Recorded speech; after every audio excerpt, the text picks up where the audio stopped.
appreciation for dance. He was very playful.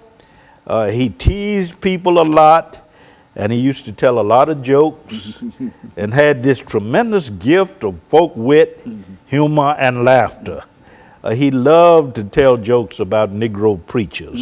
He loved to tell jokes about the Negro church, and jokes about the movement.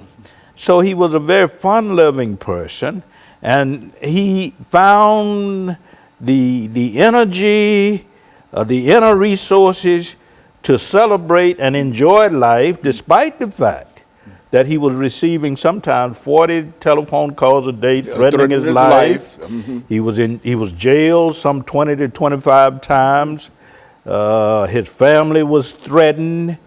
He was the victim of verbal abuse, racial epithets, but he still found time to enjoy life, to celebrate life through his eating habits, through his love for music and dance, through his tendencies to be playful, to tease people, and also through his gift of folk wit and humor and laughter. Dr. King, according to Ralph Abernathy, had he not succeeded as a civil rights leader, he would have succeeded as a stand-up comic. That's right. That's exactly it. Had not Barack Obama been the president of the United States, he would have succeeded as what? A stand-up comedian. That's right. That's exactly it. So to say that Dr. King was in some ways the comedian of the civil rights movement is not to trivialize his role. That's right. He was a tremendous leader, but he was able to inject humor and wit and laughter into the movement, and even in the most difficult situations, because for an example, before they moved into Birmingham in 1963, Dr. King preached a mock eulogy for Ralph Abernathy and others who were involved. Said, look, we're going into Birmingham. Some of us might not make it. This is what I'm going to say over your dead body. And it created a lot of laughter and that kind of thing. And it eased a lot of the tension and the anxiety that came with these demonstrations. So he was able to inject humor, and it became very acceptable in the circles of the Southern Christian Leadership Conference and in the larger context of the civil rights movement. Laughter does something. There's something that you can do with laughter and that you can't do in any other way. It has a healing effect, and Dr. King understood that, a healing effect. So he turned to laughter and humor. We know that spirituality was important, praying, that kind of thing, but laughter, humor, sustain them in the context, re-energize them in the context of the movement. And we have to look at laughter and humor if we're going to understand why Dr. King was such a resilient personality.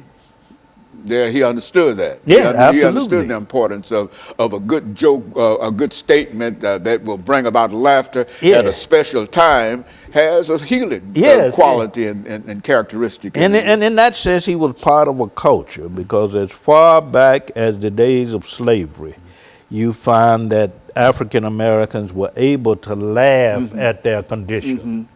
And James Weldon Johnson wrote about that in the 1930s, about the gift of laughter, humor in the black community, and how it was a compensating mechanism. Laugh instead of crying. Yes. That's exactly what it is. And sometimes you want to cry, but you might be too old to cry, and so you come up with something funny in reference to laughter. Yes, it was a compensating mechanism. Right. It had a healing effect, and Dr. King was an heir of that. So he was able to bring humor and laughter in the context of the movement. That's right. And that's a good quality to be able to understand. Yes. See, a lot of folks might not understand that, but sometimes humor can break things. Exactly. You're all tied up and whatever, and somebody drop a good line. Yeah. And especially a person of some authority or whatever, he might drop a word on you or something. Yes, and what I've done in the book is to use Howard Kleinbell, who is one of the great psychologists of religion, and to use Lawrence Levine, who is a cultural historian.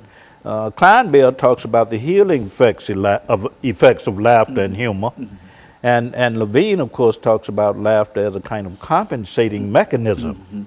So I've used these scholars to frame my thoughts about Dr. King and his use of humor and his delight in laughter and wit in the context of the movement. So that's a side, I think, that has not been covered in the scholarship on Dr. King. And I think that that's a contribution. That's a big contribution in terms of who Dr. King was. Yes. You see, you've got his statue on the Mall in Washington, D.C., and you know all these other things about this great man. But here was a man that could tell a joke, that understood a joke, and could have laughter among his friends and etc. Yeah, we know the superhero, the larger-than-life personality, but we don't know the ordinary person or the human being. And you're able to reveal this in this book. That's right. So what we're going to do, we're going to take this second commercial break, and then we'll come back with this final segment. And we'll be back with our audience following this very, very short commercial break.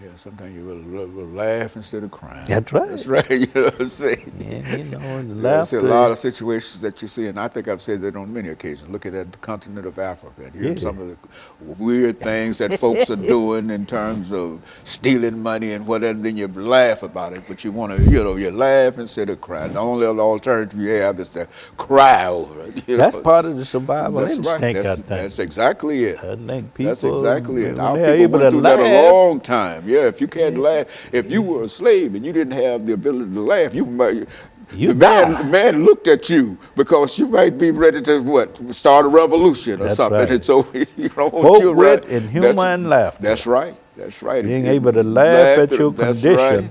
I think speaks to a level of maturity that very few human beings reach. Or very few people understand. Yes. You see, the court jester is somebody, the king needed him. That's right. That's right, he needed him. And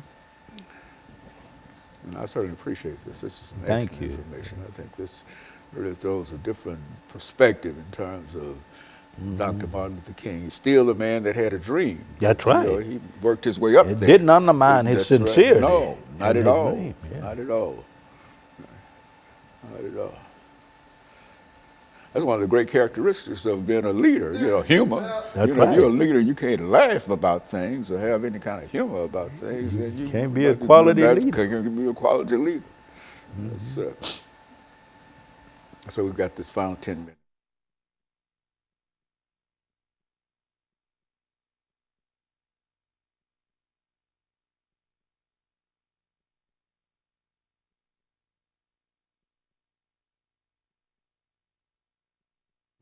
Thank you, and welcome back to the final segment of the show for today. We're talking to Dr. Louis Baldwin, and he's giving us some information in reference to a recently published book dealing with Dr. Martin Luther King called Behind the Public Veil, The Humanness of Dr. Martin Luther King. And Dr. Baldwin, let's see if we can pick up where we left off, talking about those aspects of the book that you'd like for our audience to understand this morning. Yes, well, I published the book in 2016. Actually, it came out May 1st, 2016. And it builds on Martin Luther King Jr. scholarship, because if you look at the trajectory or developing trends in King scholarship, you'll notice that it started out in 1959 with Lawrence Reddick. You know the name Lawrence Reddick, who republished the book Crusader Without Violence, a biography of Martin Luther King Jr. in 1959. Now, Reddick's book initiated what we call the biography genre in King study. But since that time, we've gone through a lot of genres. We've gone through the Black Studies genre in King studies, and I'm honored to have been a part of that with my book, There's a Balm in Gilead. Now we are going through the Christian ideals and ideal genre in King studies, the spirituality genre in King studies, and finally the globalization genre in King studies. So what we are talking about here is an effort to understand Dr. King and his achievements as a person, as a human being. And I see the book Behind the Public Veil as a part of this developing trend, because we want to reclaim the man. We don't want that to get lost, because, you know, if you hold these national holidays and you're always dealing with this mythical figure, this mythological Dr. Martin Luther King on the mall. That's right. Yeah. That's right. And what Behind the Public Veil is really a part of a developing trend in King scholarship, where we actually look at what King himself was about. Who was this man? What was he about? What was his vision? What was his dream? And I think this, as I said earlier, I think is getting lost in our national celebrations of his birthday. You often wonder what really would be the status of the African American in America had Dr. Martin Luther King not been assassinated. I know that you can only make conjectures in reference to that. But, that's right. But he would have. I'm sure that he would have made a great contribution beyond where we are today. That's right. He was so human. There are stories that I share in the book about him going to soul food restaurants in Atlanta. There was a restaurant called Beeman's Restaurant, which was located, I guess, about a couple of blocks from the SCLC headquarters on Auburn Avenue Northeast. Dr. King would walk from the SCLC headquarters to Beeman Restaurant. And it was about a couple of blocks away, but it would take him an hour to get there because he was stopping along the way, talking to winos, yes, that's winos, right. talking to homeless people, that's to exactly street people. He had such a human touch, and I think that more than anything else speaks to what he had to offer humanity. Good. It's not about all of the awards, all of the accolades. It's about the human touch. He was able to walk with kings and queens, and also walk with the winos and the homeless. And when you have those kinds of qualities, I think it speaks to the contributions that one can make to the uplift and empowerment of humanity. He had so much to offer, and I think it's tragic that he was assassinated at age 39. Very good. And of course, Dr. Baldwin, in view of some of the things that you know about Dr. King, where do you think we stand today in reference to the political situation, and should we participate in the political arena, et cetera? I think we need to know more about that. I think Dr. King would be very concerned about where we are on the political scale of things today.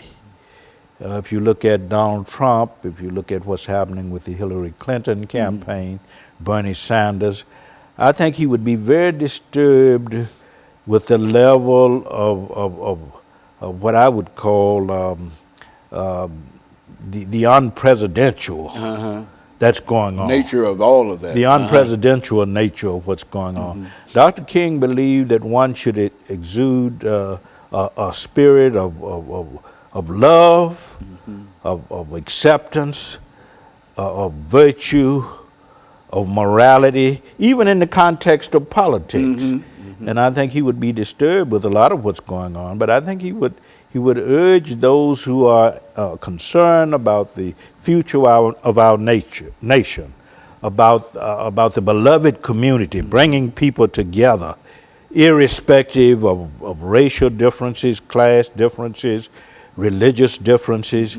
I think he would have a lot to say to us about that, is that we should keep our eyes on what the American dream means. Okay, very And good. it means bringing people together, not putting up walls, not setting up barriers, but creating bridges of understanding and goodwill and cooperation. I think he would have a very powerful message to deliver to us in this political season. And he would certainly urge all of our people to participate, well, not our people, all people to participate in the political processes. I think he would see it as a moment of urgency, because we don't want our nations to fall into the hands of the wrong leaders. Leaders that will divide us, leaders that will cause all kinds of Confusion. tragedy and confusion and uncertainty for the future. I think he would be very concerned about that. today. Yeah, and so in a real sense, you think that by demonstrating Dr. Martin Luther King from that perspective, that it will be encouraging to a large Yes, number of other folks that yes. might know. I think the King legacy has a lot to teach us about how we might deal with what's going on today in political circles. I really think so. Dr. King always said that morality and ethics also apply to To politics. politics, You know, you and it got to have has to. It has to, exactly. You got to have because a if you're going to lead folks, you ought to be some credibility in terms of where you're leading them. yeah. You And then you know, got to exude those kinds of qualities of leadership, which has to do with ethics, which has to do with altruistic concerns. That is, being concerned about the welfare of all people, and coming up with policies that that benefit the common good. I think this is what Dr. King was about, and I think we need to revisit. And I think this is what the book Behind the Public Veil is about. It's about revisiting the images of Dr. King. What was he about? What values did he put before us? How did he translate those values into practical action and the and public practical policies, reality and public public policy? policy. Exactly. And this is what we are about. Very good. And I think we've got about a minute and a half, Dr. Baldwin, before we end this show for today. But I think that what you have in terms of this book, I think it can go a long way in terms of bringing more people into this whole discussion in reference to civil rights and whatever. And I think it leads the way in Yes. terms of pointing us to where we ought to go and where we can go. Can go, yes. I'm working with a group of Vanderbilt professors now on a new book on King called Revives My Soul Again. And the subtitle is The Spirituality of Martin Luther King Jr. What we're actually doing is building on the book that I've just written, Behind the Public Veil, to humanize King and to put him before the public as a human being who had a higher human and ethical ideal that he was striving for. And that if we read him carefully and learn from him, then we too will strive toward those human, Very good. those high human and ethical ideals. That no matter who you might be, you can always emulate something that's greater than Greater, who yeah. you are. And we're all struggling for this struggling greater toward it. idea. Very good. Yes, And of yes. course, let me thank you, Dr. Baldwin, over the last half minute that we have here for bringing by that information. And that's why we continue to call upon you, because not okay. only do you bring a book Yes. every time you come, but you bring so many ideas and so Thank many you. things that we never thought of in terms of who Dr. Martin Luther King is and who he was. And I Thank you. appreciate that. And let me encourage our audience to tune in again next week for another informative edition of Comments. Thank you and good morning.